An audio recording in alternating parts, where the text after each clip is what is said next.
artıq yəni sual özündə belə özünü həmən bu düşüncədə olan insan özünü seçim qarşısında qoyur.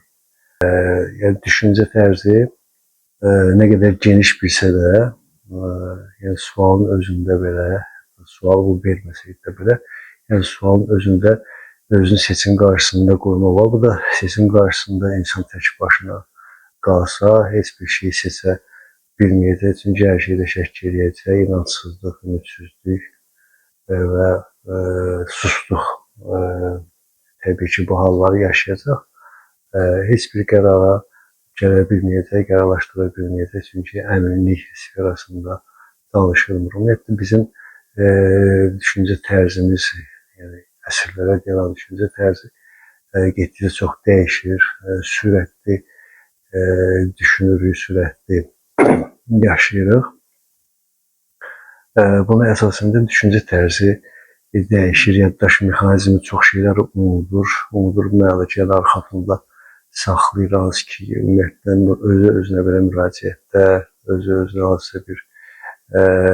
hansısa bir işi qurmaqda belə deyəcəyi sözün çox əhəmiyyətlidir ki, sözü tələffüz olaraq, yəni özünə də belə olsa doğru düzgün, yəni çatdırsın, heç bir sözü başqa bir sözlər, yəni əminlikdə olan bir sözü başqa bir, yəni dildən dilə keçən sözlərlə əvəz eləmək olmur.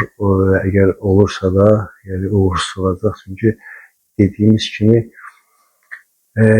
bir var, bizi həvəslə hansısa bir işə və yaxud da ki, inkişafa insan özündə başlayar, bir də ki, var insanın keçmişlərə dayanan və bu gün də çox böyük insanların şəxsiyyətlərini işlətdiyi ki, niyyət sözü var ki, hansısa bir işi görmək var, niyyəti var, hansısa bir işi görmək niyyəti yoxdur. Yəni, danışıqdan çox şey asılıdır ki, insanın sözü, çünki söz insanı dəyişir deyə, düşüncə insanı dəyişir, düşüncə özü də sözdür. Yəni, söz ətrafında hərəkətlidir, yəni mütləq şəkildə öz unutduğumuz, yəni yadımızdan çıxan çoxdanlara, yəni çox qədimə dayanan, çoxdan da çox qədimə dayanan bizim bir danışıq tərzlərimiz ki, var idi.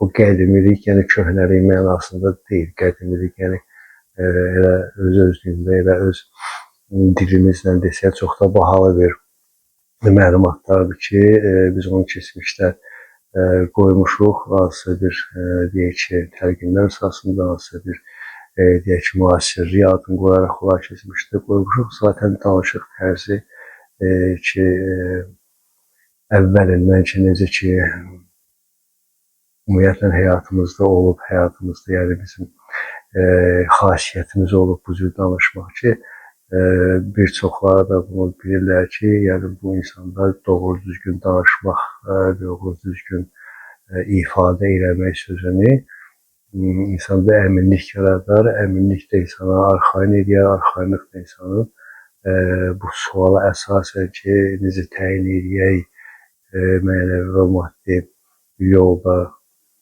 bu gedişatda seçimi düz eləmişik, yoxsa yox. Təbii ki, yəni əminlik olanda insan bunu bir dəfə yox, bir neçə dəfə düşünməli olur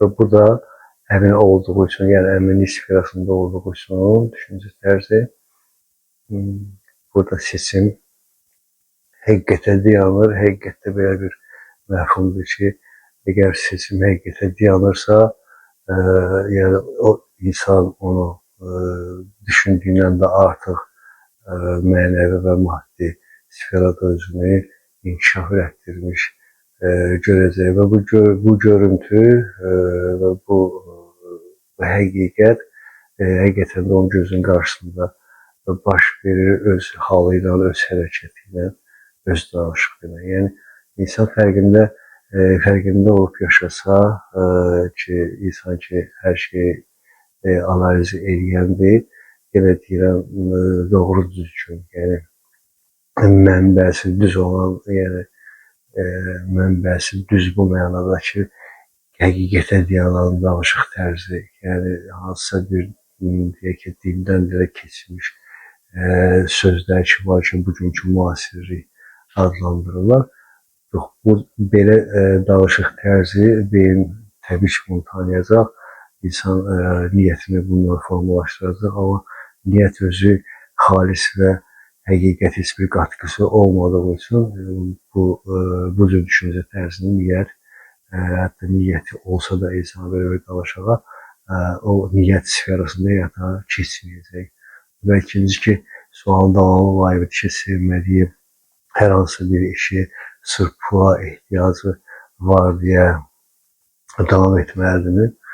Yox, ümumiyyətlə işlər ki, həvəslə, insan ki, işi həvəslə başlayır, həvəsli və başlayır ki, görməyə, həvəsli görülən iş, yəni niyyətə dayanmadığı üçün ki, həvəslə görünür, o bir yerdə həvəslə başladığı üçün həvəsdə qalıcı bir şey deyil. Yəni həvəsdən düşəndə o işində dayanma və qalma gücü itir. Təbii ki, insan orada onu itirəndə özü də böyük sarsıntılar keçirdəcək. Bu onun düşüncə tərzinə, ətrafa olan baxış tərzinə, yəni ailəsində olan, dostları ilə olan münasibətində belə, ünsiyyətində belə maksimum dəyişikliyə səbəb olacaq ki, bu dəyişiklik də onu adekvat olmağa qoymur. Yəni ki, sərişlə düzgün qərar verməyə qoymayacaq, qərarlaşa verməyəcək, həmişə şək edəcək, şübhə və şəklər. Bu şək və şübhələr də ki, təbii ki, heç vaxt niyyətdən doğmur. Xalis niyyətdə şək və şübhə belə bir məfhum yoxdur. Bu ancaq həvəsli, həvəsi olan və yaxud da ki, deyək ki, susluğu olan insanların düşündüyü, fikirləşdiyi bir həyat tərzidir ki, bu da uğursuz olur çox vaxt ki, yəni uğursuz olmasın deyən, əgər hər kəsdə belə bir hal varsa və uğursuzluğa doğru gedirsə, xalisləşdirsin ki, xalis sözlərdən istifadə eləsin ki, xalis addımlarını atsın ki, xalis insanlarla ünsiyyətdə olsun ki, uğurlar da qaçılmaz olsun.